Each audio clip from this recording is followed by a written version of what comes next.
Bismillahirrahmanirrahim. Assalamualaikum warahmatullahi wabarakatuh. Halo teman-teman semua, nama saya Nadila Pratiwi. Saat ini saya sedang menempuh pendidikan S1 di UIN Syarif Hidayatullah Jakarta dengan program studi pendidikan guru madrasah ibtidaiyah. Dan saat ini saya sedang duduk di semester 4 OTW semester 5. Nah, tujuan saya membuat video ini adalah untuk memenuhi tugas ujian akhir semester atau UAS dari mata kuliah Bahasa Sastra Indonesia. Nah, teman-teman penasaran gak nih apa aja yang akan saya sampaikan di dalam video ini? Jadi, yang akan saya jelaskan dalam video kali ini adalah tentang materi dari mata kuliah Bahasa Sastra Indonesia yang selama ini saya pelajari di satu semester ini. Nah, materinya itu ada 12 materi ya teman-teman. Jadi tolong disimak sampai akhir. Keep watching. SNS no seide. Materinya kan ada 12, jadi kita akan membahas materinya satu persatu mulai dari materi pertama sampai dengan materi ke-12. Nah, untuk urutan materinya akan kita bahas. Pertama itu ada deskripsi benda, materi yang kedua ada identifikasi diri, materi yang ketiga ada kalimat sapaan, materi yang keempat ada dialog, prolog dan epilog, materi kelima jenis-jenis membaca petunjuk, materi keenam tata cara membaca puisi dan membaca teks, materi ketujuh menulis tegak bersambung, materi ke-8 ada ringkasan, materi ke-9 tentang parafrase, materi ke-10 surat resmi dan surat pribadi, materi ke-11 formulir dan kwitansi, dan materi yang terakhir yaitu materi ke-12 adalah naskah pidato.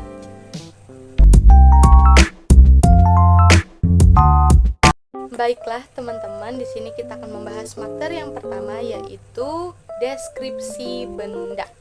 Nah, teman-teman tahu nggak nih apa pengertian dari kata benda dulu? Nah, kata benda itu adalah semua kata yang merupakan nama benda, nama diri, dan yang dibendakan. Nah, ciri-cirinya apa nih? Jadi ciri-ciri dari kata benda itu semua kata itu dapat diterangkan dan dapat diperluas dengan menambahkan yang ditambah kata sifat atau yang sangat ditambah kata sifat di belakang kata tersebut. Contohnya nih, rumah yang besar atau batu yang keras atau cuaca yang dingin. Nah, kurang lebih seperti itu. Namun, apa sih perbedaannya? Nah, perbedaan dari kata benda konkret dan kata benda abstrak itu adalah kategori yang menunjukkan apakah objek yang digambarkan itu merupakan kenyataan atau tidak nyata. Nah, kalau konkret ini punya acuan fisik, sedangkan kata abstrak itu dia nggak ada. Nah, kata konkret itu bisa diukur dan diamati, sedangkan kata abstrak itu tidak bisa. Nah, bedanya lagi, kata benda konkret ini merupakan kata yang menyatakan nama-nama benda atau sesuatu yang bisa ditangkap dengan panca indera kita. Contohnya nih, kayak pesawat terbang, terus ibu, bapak, pintu, lemari, meja, dan lain sebagainya. Nah, sedangkan kata benda abstrak itu adalah nama-nama benda yang tidak dapat ditangkap oleh panca indera kita. Contohnya, kalimat yang menggunakan kata benda abstrak adalah Indonesia terdiri dari berbagai macam kesenian daerah yang berbeda antara satu daerah dengan daerah lainnya. Gitu. Materi yang kedua adalah identifikasi diri. Maksudnya apa sih identifikasi diri? Jadi identifikasi diri itu tentang mengidentifikasi siapa diri kita, seperti nama dan sebagainya. Nah, nama diri adalah sebuah nama yang menunjukkan hakiki suatu hal yang sedang diperbincangkan, namun tidak memberitahu nih lebih lanjut tentang apa yang sedang diperbincangkan itu. Cara penulisan nama diawali dengan huruf kapital atau huruf besar. Nah, huruf kapital contohnya pakai nama saya Nadila. Nadila. Nah, huruf kapitalnya di sini adalah huruf N, huruf pertama. yaitu huruf N. Jadi yang kapital dari nama saya ini, nama Nadila, adalah huruf N. Nah, dan lain sebagainya.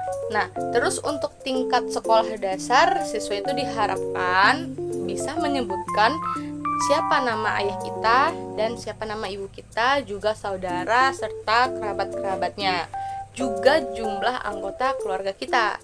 Contohnya, teman-teman, ayahku bernama Junaidi, ibuku bernama Ezanius, dan adikku bernama Yusuf. Nah, kurang lebih seperti itu teman-teman. Jadi proses identitas diri ini pada tingkat sekolah dasar, selain mengenal nama dirinya, dia juga si peserta didik ini diharapkan mampu mengenal siapa nama ayahnya, nama ibunya, nama adiknya, jumlah anggota keluarganya, dan lain sebagainya. Nah, secara umum penulisan nama generik dan nama diri sendiri ini ditulis secara terpisah, kecuali pada kasus-kasus tertentu yang tidak umum. Sebuah nama diri memberitahukan apa hal yang dimaksud tanpa memberitahukan lebih jauh mengenai hal yang dimaksud. Materi yang ketiga yaitu kalimat sapaan. Nah, sapaan itu adalah kata yang sering kita gunakan untuk menyapa, menegur, menyebut seseorang yang diajak berbicara untuk saling merujuk dalam situasi pembicaraan yang sama dan berbeda-beda berdasarkan sifat hubungan antara pembicara. Nah, apa sih fungsi dari kalimat sapaan ini? Jadi fungsinya itu ada ketika di kehidupan sehari-hari itu berfungsi untuk menegur sapa lawan bicara kita, menarik perhatian orang lain, dan menunjuk kesopanan dan kelas sosial, serta menyatakan hubungan sosial. Selain memiliki fungsi, kalimat sapaan ini juga punya ciri-ciri loh teman-teman. Yang pertama, terlihat dalam penulisan huruf awal yang menggunakan huruf kapital lagi, menyesuaikan terhadap situasi dan kondisi percakapannya, dan juga dipengaruhi oleh adat istiadat. Ini yang penting nih, karena setiap daerah itu memiliki kalimat sapaan yang berbeda-beda, dan juga dipengaruhi oleh statusnya. Jadi harus hati-hati dalam menyapa seseorang. Nah, kalimat sapaan ini ditinjau dari jenisnya terbagi menjadi sapaan nama diri, sapaan kata ganti orang, atau pronomina persona, dan sapaan gelar. Dalam sapaan nama diri itu biasanya digunakan ketika situasi kedua pembicara dalam hubungan saling mengenal atau akrab. Itu. Jadi orang pertama dengan orang kedua yang bertegur sapa ini, yang berbicara ini, mereka akrab. Itu namanya disebut dengan sapaan nama diri. Nah, sedangkan penyebutannya bisa menggunakan bentuk utuh maupun berupa singkatan. Jadi nggak mesti yang kalimat bahasa Indonesia banget gitu. Jadi bisa santai. Nah, kata sapaan ganti orang yang kedua yaitu pronomina persona itu digunakan untuk menyapa seseorang atau menunjuk seseorang. Nah, sapaan kekerabatan digunakan dalam lingkup keluarga atau hubungan pertalian darah. Selanjutnya, sapaan gelar. Sapaan ini digunakan untuk menyapa seseorang dan menunjukkan kasta serta martabat maupun status sosialnya, dan juga kedudukan yang dia miliki. Misalnya nih, sapaan kebangsawan, terus non-kebangsawanan, terus gelar jabatan, gelar pangkat, gelar profesi, dan lain sebagainya. Selanjutnya yaitu karakteristik dari kalimat sapaan. Yang pertama, ini ada dua ya teman-teman. Yang pertama itu si kalimat sapaan ini tidak memiliki pembendaharaan kata sendiri. Dan karakteristik yang kedua yaitu terdapat tingkatan kata berdasarkan pelaku yang disapa. Materi yang keempat yaitu dialog, prolog, dan epilog. Jadi dialog ini adalah penggunaan bahasa secara langsung dalam percakapan, baik lisan maupun tulisan. Nah, dialog ini merupakan salah satu unsur vital dalam drama. Selanjutnya prolog. Prolog itu merupakan sinopsis atau kata-kata pendahuluan dalam lakon drama. Isi dari prolog itu biasanya bisa perkenalan tokoh, terus peristiwa yang akan dibahas, serta konflik yang akan terjadi di dalam drama tersebut. Nah, yang ketiga yaitu epilog. Epilog ini didefinisikan sebagai bagian akhir dari sebuah karya atau gampangnya sebagai penutup. Jadi epilog itu adalah penutup. Nah, atau kesimpulan pada cerita atau topik yang akan dibahas dalam karya tersebut. Jadi nggak mesti drama nih. Dan selain drama juga masih banyak karya-karya yang terdapat epilog di dalamnya. Nah, epilog juga digunakan sebagai cara untuk menenangkan pembaca atau memberikan penutup yang memuaskan untuk pembacanya. Secara keseluruhan, suatu karya sastra seperti novel, drama, dan lainnya sebagainya itu tidak akan luput dari ketiga aspek ini, yaitu dialog, prolog, dan epilog. Materi yang kelima adalah jenis-jenis membaca petunjuk. Membaca merupakan suatu proses yang dilakukan serta digunakan oleh pembaca untuk memperoleh pesan yang hendak disampaikan oleh penulis melalui kata-kata atau bahasa. Medianya bisa kertas ataupun buku tulis. Nah, ditinjau dari segi terdengar atau tidaknya suara pembaca, proses membaca ini tuh dibagi atas membaca nyaring dan membaca dalam hati. Jadi ada dua ya, berdasarkan segi terdengar atau tidaknya.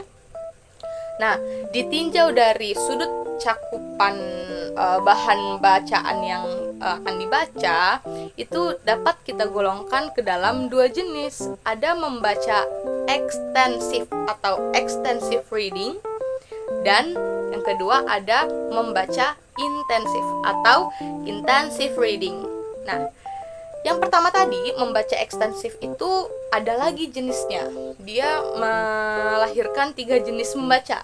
Yang pertama membaca survei atau survey reading. Yang kedua membaca sekilas atau skimming. Yang ketiga membaca dangkal atau superficial reading.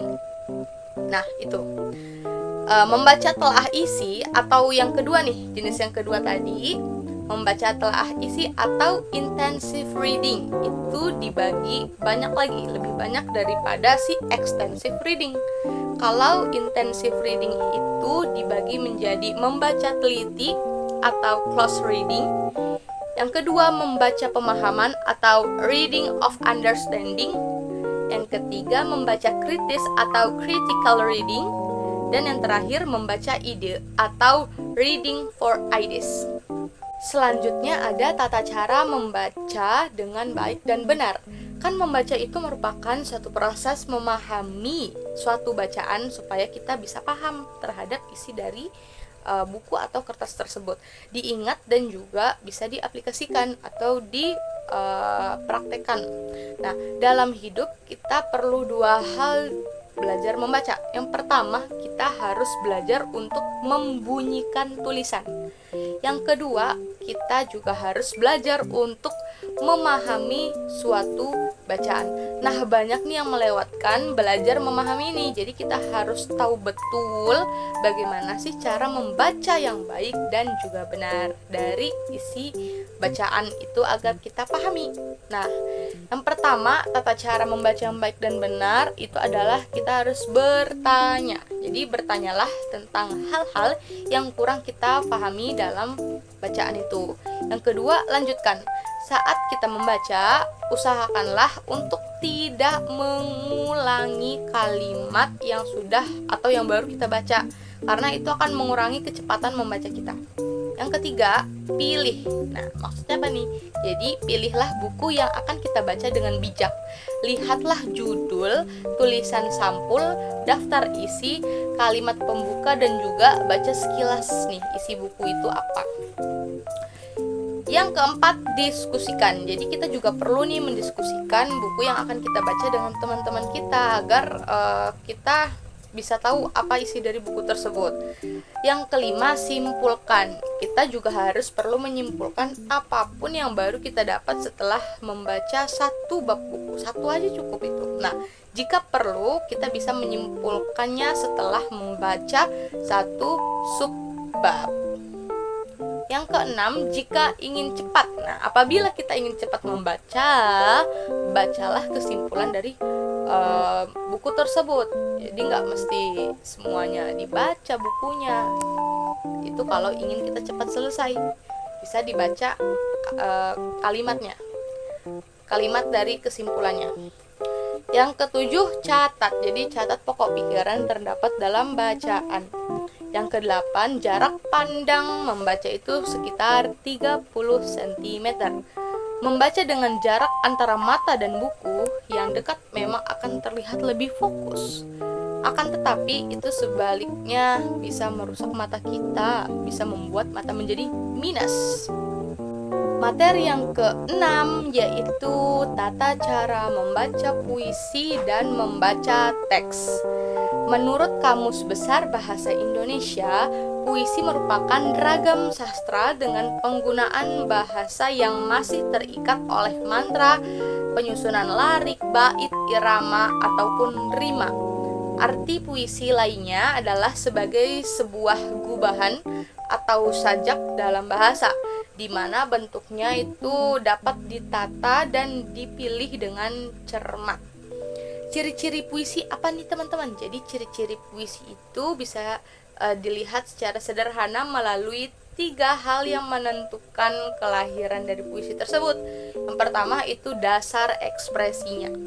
Yang kedua teknik ekspresinya, dan yang ketiga bahasa ekspresinya.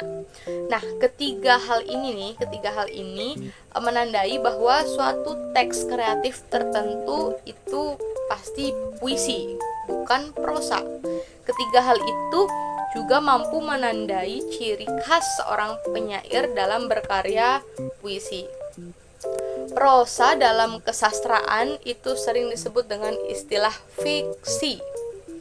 Kata prosa diambil dalam bahasa Inggris, yakni prose. Prosa atau fiksi memiliki arti sebuah karya naratif yang menceritakan sesuatu yang bersifat rekaan, hayalan, atau enggak nyata dia nih, tidak berdasarkan fakta atau kenyataan.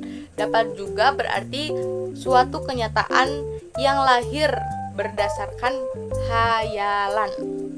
Selanjutnya, materi yang ketujuh yaitu menulis tegak bersambung.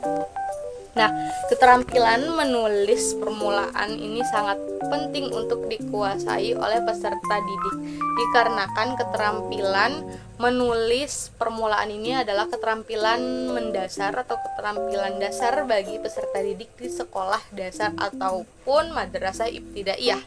Menurut Natalita pada tahun 2019, kemampuan dan pengetahuan yang didapati peserta didik ini pada pembelajaran menulis permulaan akan menjadi dasar dalam peningkatan dan pengembangan kemampuan peserta didik pada jenjang selanjutnya. Kayak dari SD berarti ke SMP, dari SMP ke SMA, dan dari SMA ke jenjang perguruan tinggi. Nah, apabila pembelajaran menulis permulaan baik sebagai pedoman, maka diharapkan hasil pengembangan keterampilan menulis sampai tingkat selanjutnya akan menjadi baik juga. Nah, dalam mengasah keterampilan menulis permulaan siswa di kelas rendah, yaitu kelas rendah itu kelas 1, 2, 3. Nah, guru atau pendidik ini mengajarkan menulis tegak bersambung pada peserta didiknya. Ketika siswa berlatih menulis huruf tegak bersambung, kemampuan motorik halus siswa ini akan semakin terasah. Menurut Nur Aini pada tahun 2019, menulis huruf tegak bersambung itu akan merangsang otak si peserta didik, terutama otak kanannya, yang merupakan tempat mengatur berbagai macam seni estetika atau seni keindahan. yang artinya dengan dilakukannya kegiatan menulis tegak bersambung ini, itu diharapkan dapat melatih kemampuan berpikir dan mengasah motorik halus peserta didik, sehingga tulisan si peserta didik ini bisa menjadi lebih rapi dan gampang dibacanya. Nah, menurut Uang Muba, tulisan pensil. Nah, kelebihan menulis sambung ini, otak kita ini akan berkembang dengan baik, mengasah otak untuk lebih berinovatif, cepat dalam menulis. Terus menulis itu bisa menjadi lebih indah dan rapi serta mengasah daya seni kita. Perkembangan huruf sambung mengalami perubahan bentuk, tetapi perubahan tersebut seiring dengan berjalannya waktu, huruf sambung ini makin sederhana.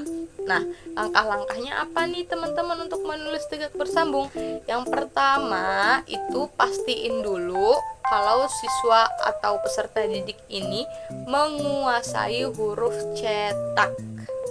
Yang kedua, untuk mengenalkan huruf tegak bersambung dapat dilakukan dengan merangkai titik-titik yang nantinya apabila disambungkan itu akan membentuk abjad atau huruf tegak bersambung. Jadi dikasih titik-titik dulu. Nah, langkah yang ketiga, memulai menulis dari huruf kecil.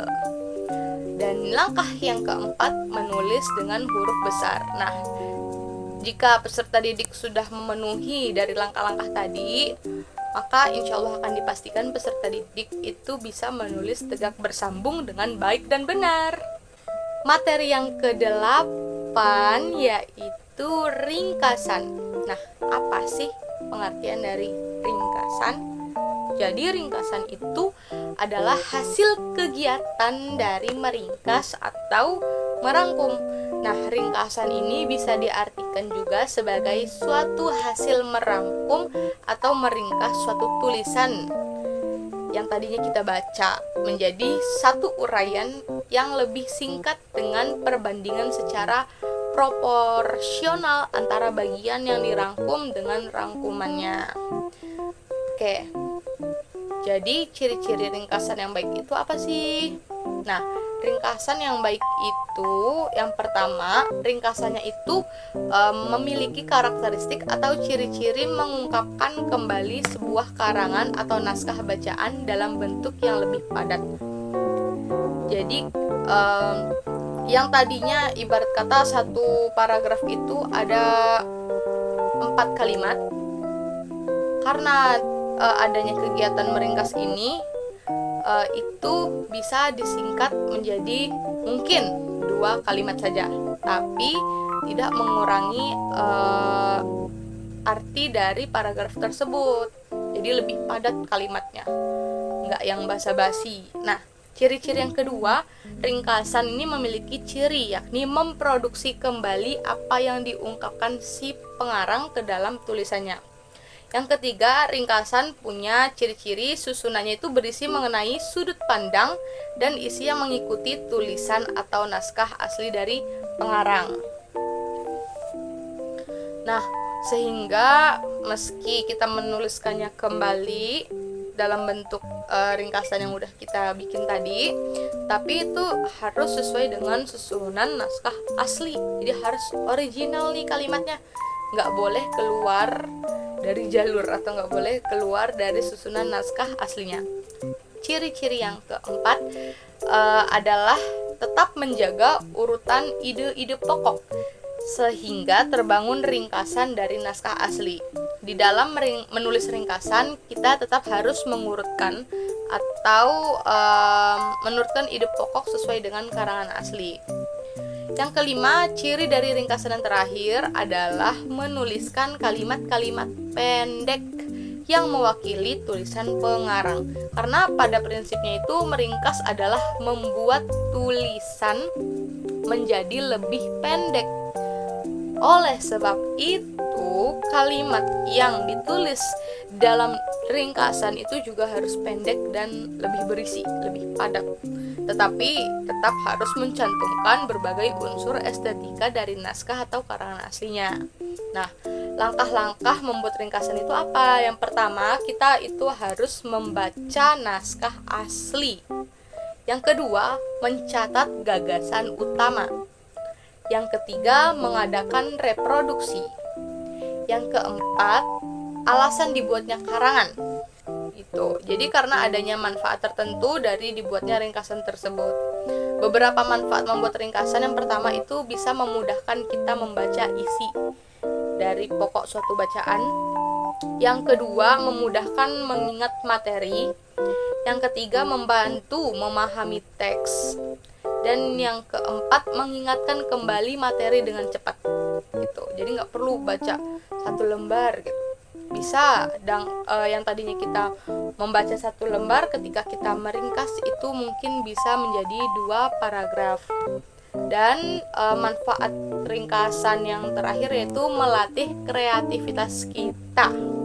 Materi yang ke-9 yaitu parafrasa atau parafrase.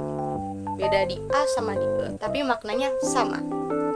Jadi parafrase ini merupakan suatu teknik untuk mengemukakan kembali pernyataan orang lain secara legal atau sah dengan menggunakan diksi bahasa sendiri gitu. Nah, hasil dari parafrase ini dapat menjadi lebih pendek dan juga dapat menjadi lebih panjang tergantung dari teknik memparafrase gagasan atau teks yang akan diparafrasekan. Itu. Nah, langkah-langkah membuat parafrase, yang pertama, kita harus membaca teks sumber secara keseluruhan sehingga benar-benar kita pahami apa sih isi dari teks tersebut. Jadi biar lebih gampang nih kita mengulang kalimat tersebut tapi pakai bahasa kita gitu. Nah, terus tulis ulang gagasan. Yang ketiga, mengartikan kata yang sulit adanya dengan kalimat yang lebih mudah dan juga gampang dipahami, dalam artian tidak mengubah makna. Seperti yang saya bilang tadi, jadi itu parafrase ini sebenarnya menulis kembali tulisan dari suatu tulisan. Nah, tapi itu tuh pakai bahasa kita sendiri. Jadi kayak kita nulis ulang makna dari suatu tulisan tanpa mengurangi makna dari tulisan itu. Nah, tulisan itu tuh yang tadi yang kita parafrase itu biasanya punya karya orang lain, kayak karya penulis, artikel, dan lain sebagainya. Namanya karya orang. Kalau kita parafrase, otomatis yang akan kita merangkum, dibilang merangkum juga enggak, tapi lebih kita menulis kembali suatu teks dari suatu bacaan karya orang lain. Nah, kurang lebih kayak gitu, semoga tidak bingung. Nah, mengartikan kata yang sengaja dihilangkan penulis asli agar memudahkan menyusun kalimat gagasan. Nah, yang kelima, buatlah daftar beberapa kata di bawah parafrase untuk mengingatkan kembali pada cara memahami naskah asli tersebut. Yang keenam, menambah tanda petik ganda. Jadi tanda petiknya ganda. Yang ketujuh, menyusun dalam bentuk kalimat yang membentuk paragraf.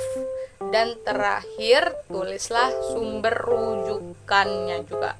Nah, contoh parafrase yang pertama ialah kategori parafrase dari perspektif leksikal dan kategori parafrase dari perspektif taksonomi. Dari keduanya terdapat lagi pembagian parafrasa. Gitu teman-teman. Parafrase ini cukup menyusahkan. Materi yang ke-10 adalah surat resmi dan surat pribadi. Kita waktu kelas 7 kayaknya waktu di pelajaran bahasa Inggris pernah bikin surat resmi dan surat pribadi gitu. Mungkin dulu juga pernah dijelasin tentang materi tersebut, namun mungkin tidak terlalu jelas dan kita tidak terlalu memahami. Jadi surat itu apa? Jadi surat itu adalah sarana berkomunikasi untuk menyampaikan informasi tertulis oleh pihak kepada pihak lain. Jadi oleh suatu pihak A dengan suatu pihak B. Dia saling berkomunikasi. cuma namanya surat, dia tidak berbicara secara langsung melalui media kertas itu. Nah, fungsinya mencangkup 5 hal. Yang pertama sebagai sarana pemberitahuan, yang kedua permintaan, buah pikiran, gagasan, alat bukti tertulis, alat pengingat, bukti historis, dan pedoman kerja. Nah, sedangkan surat resmi adalah surat yang digunakan untuk kepentingan resmi, baik perseorangan, instansi, maupun organisasi. Nah, dalam penulisan surat resmi ini, bahasa yang digunakan adalah bahasa Indonesia tulen, bahasa Indonesia baku, sesuai dengan EYD atau ejaan yang disempurnakan. Jadi nggak bisa nih kalau nulis atau mengirim surat resmi pakai bahasa sehari-hari. No, itu harus pakai Indonesia, bahasa Indonesia baku. Nah, selanjutnya surat niaga atau surat perdagangan adalah surat yang isinya itu berhubungan dengan kegiatan perniagaan atau kegiatan jual beli barang atau jual beli jasa antara pengirim dan alamat tujuan atau komunikator dan komunikan. Dalam penggunaan ketiga jenis surat ini penting untuk memahami apa sih tujuan komunikasi dan mengikuti aturan serta etika yang berlaku. Materi selanjutnya, materi yang ke-11 adalah formulir dan kwitansi. Menurut Kamus Besar Bahasa Indonesia atau KBBI, formulir ini adalah lembar isian yang berisi berbagai jenis data yang kemudian itu diserahkan ke bagian pendaftaran, yang selanjutnya itu bakal diisi oleh seseorang. Nah, sebenarnya formulir ini tuh berasal dari bahasa Belanda, teman-teman, yang katanya itu adalah formulier. Keren juga, formulier. Nah, kata tersebut berarti kertas berisi berbagai pertanyaan formal yang harus diisi. Sedangkan kwitansi itu merupakan surat bukti yang menerangkan bahwa terdapat pihak yang telah menerima sejumlah uang pembayaran dalam suatu hal tertentu. Contohnya, kita bisa dapat kwitansi itu kalau udah bayar UKT. Nah, itu sebagai ibarat kata kwitansi itu bukti. Nah, bukti pembayaran. Atau juga nih, kalau misalnya kita beli emas di toko emas, itu dapat kwitansi.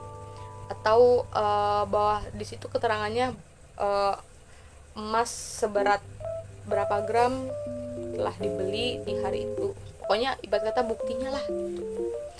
Nah, dalam KBBI, kwitansi ini didefinisikan sebagai tulisan berupa surat bukti penerimaan uang yang dapat menjadi alat bukti tulisan mengenai penerimaan uang dari pihak tertentu. Jadi kwitansi ini memang 100% dia pasti berhubungan dengan uang. Bukti, ibarat kata gini, singkatnya gini,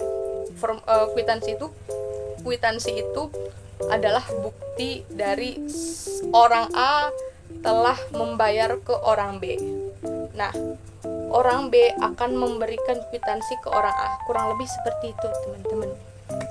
Nah, ada berbagai macam bentuk formulir dan kwitansi yang digunakan dalam berbagai situasi dan tujuannya. Macam-macam formulir itu, yang pertama ada formulir pendaftaran, terus formulir pengajuan pekerjaan, terus formulir surat kuasa, formulir klaim asuransi, terus formulir permohonan izin, formulir evaluasi karyawan, terus formulir survei atau umpan balik atau evaluasi, dan juga formulir permohonan pinjaman. Masih banyak banget lagi jenis-jenis formulir lainnya. Nah, sedangkan berikut ini adalah beberapa macam kwitansi. Yang pertama itu ada kwitansi bukti pembayaran. Nah, kayak UKT tadi nih, kita udah bayar UKT ke suatu bank, bank itu ngasih kwitansi, berarti itu adalah bukti pembayaran. Terus yang kedua, kwitansi transaksi produk.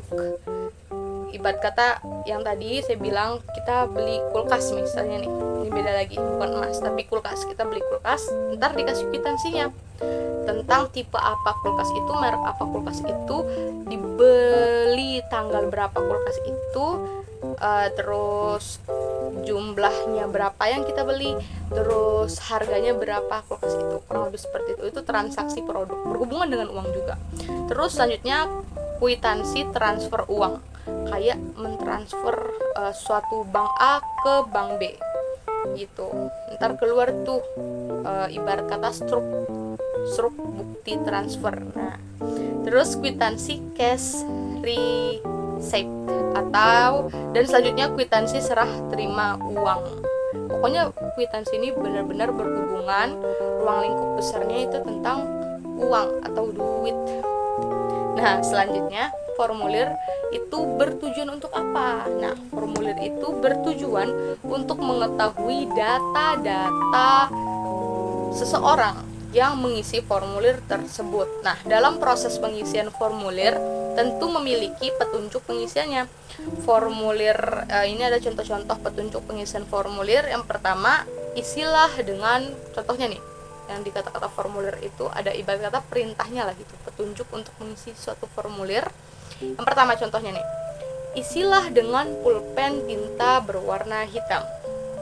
Yang kedua, lembar formulir ini tidak boleh rusak, robek, ataupun kusut. Yang ketiga, isilah formulir dengan menggunakan huruf kapital.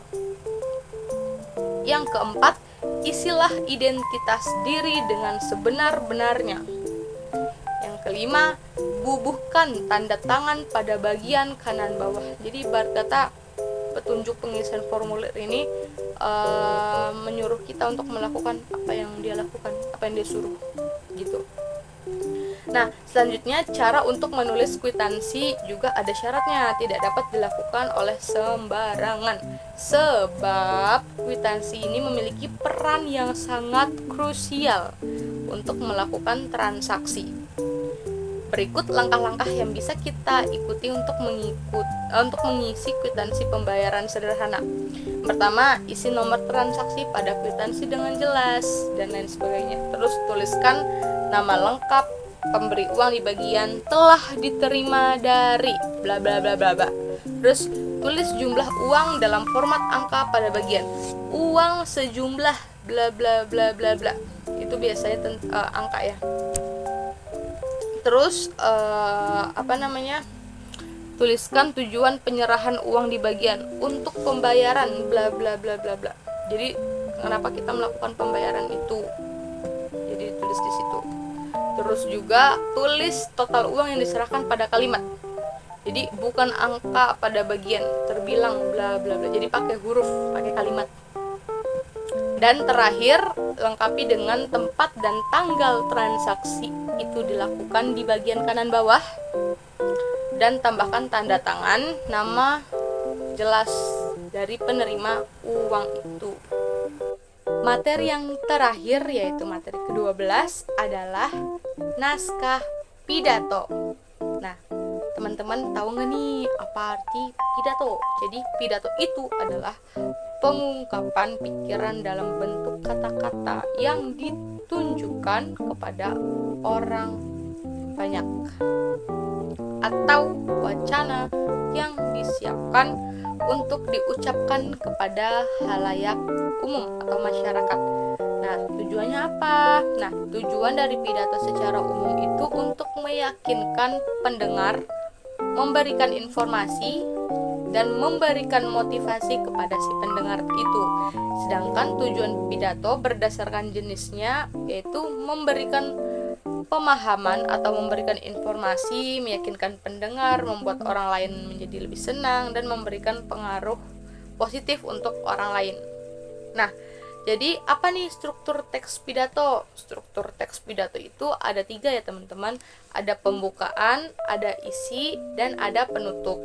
Sedangkan jenis-jenis pidato itu berdasarkan tujuannya ada 5. Ada pidato informatif yang memberikan informasi, ada yang pidato argumentatif, memberikan argumen, memberikan pendapat, memberikan perspektif. Ada pidato rekreatif, biasanya lebih ke humor kali ya kalau rekreatif ini menurut saya. Dan ada pidato persuasif, juga ada pidato deskriptif. Nah, jenis-jenis pidato berdasarkan isi dan sifatnya itu ada pidato sambutan, ada pidato pembukaan, ada pidato pengarahan, ada pidato peresmian, ada pidato pertanggungjawaban, dan ada pidato laporan. Nah, jenis-jenis pidato berdasarkan cara penyampaiannya itu ada 4. Ada pidato impromptu, ada pidato manuskrip atau naskah, ada pidato memoriter, dan ada pidato ekstemporan. Metode pelaksanaan pidato ada 4. Nah, metodenya ini mirip dari cara penyampaiannya. Ada metode impromptu, ada metode manuskrip atau naskah, ada ekstemporan, dan ada memoriter. Langkah-langkah menulis pidato antara lain, yang pertama kita harus menentukan tema. Yang kedua, menganalisis karakteristik dari audiensnya. Jadi kita harus tahu dulu nih, ntar kalau kita pidato, kira-kira siapa yang akan mendengarkan kita, siapa audiensnya gitu. Jadi dengan menentukan siapa audiensnya, baru bisa kita menentukan temanya, kurang lebih seperti itu. Terus mencatat ide-ide dan menentukan tujuan pidato. Jadi kita berpidato itu tujuannya untuk apa sih gitu. Apakah untuk yang tadi seperti yang saya bilang yang tadi. Nah, terus kita juga harus bisa menyusun kerangka pidato dan juga mengembangkan kerangka menjadi naskah pidato. Jadi itu deh metode pelaksanaan pidatonya, alias langkah-langkah untuk membuat naskah pidato. Jadi itulah tadi materi yang sudah kita bahas dari awal sampai akhir, materi tentang bahasa sastra Indonesia yang sudah saya pelajari di semester 4 ini oleh dosen mata kuliah BSI, yaitu Bapak Dindin Ridwanudin MPD. Terima kasih Bapak.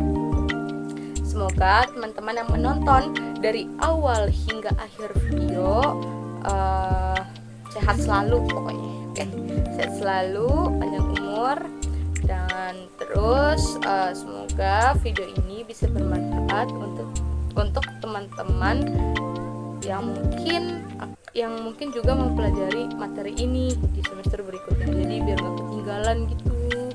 Oke, terima kasih banyak. Wabillahi taufiq wal hidayah. Wassalamualaikum warahmatullahi wabarakatuh.